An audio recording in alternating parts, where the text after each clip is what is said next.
આ જે ભાજપ સરકાર છે એમના હવે એમનું માનસિક સંતુલન ખોવાઈ ગયું છે, કેમ કે એમના જે મોટા મોટા કૌભાંડો છે ને, અને ચેતરભાઈએ જે કાઢેલા, તો હવે ચેતરભાઈને જેલમાં મૂકી રાખવા માટે એ લોકો કેવા કેવા ષડયંત્ર રચે છે. આ સરકાર જે ગાંધીનગરમાં બેઠી છે એ ભૂલી ગઈ છે કે એમને જનતાએ કેમ ચૂંટીને મોકલ્યું છે. એના જનતાના કામો કરે છે, ફક્ત એમને કૌભાંડો કરતા આવડે છે. મનરેગાના કૌભાંડો હોય, શિષ્યવૃત્તિના કૌભાંડો હોય, બસ કરોડોમાં કૌભાંડો કરીને કેવી રીતે પોતાના ખાતા ભરે અને વિદેશોમાં મિલકતો વસાવે, આ બીજેપીની સરકાર અને એમના કાર્યકર્તાઓ મંત્રીઓને એટલું જ આવડે છે.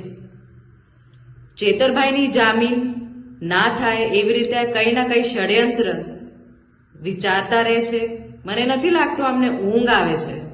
એ બસ ચેતરભાઈને કેવી રીતે હેરાન કરીએ, એ અમારા કૌભાંડો કેવી રીતે કાઢ્યા, એમની હિંમત કેવી રીતે થઈ, આજ વિચારીને આજે ભાજપ સરકાર છે ફક્ત તારીખો પર તારીખ અને તારીખો પર તારીખ જ લેવા માટે કઈ ના કઈ ષડયંત્ર રચતી રહે છે.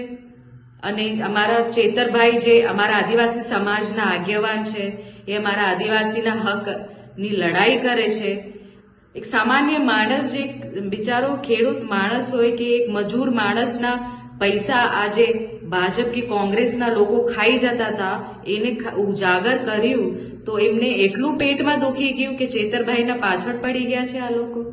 એમને તો શરમ આવી જોઈએ કે આજ ને તો કાલે એમનો પણ ભાંડો ફૂટશે અને એ લોકો પણ જેલમાં જશે, ત્યારે એમને કોણ બચાવવામાં આવશે?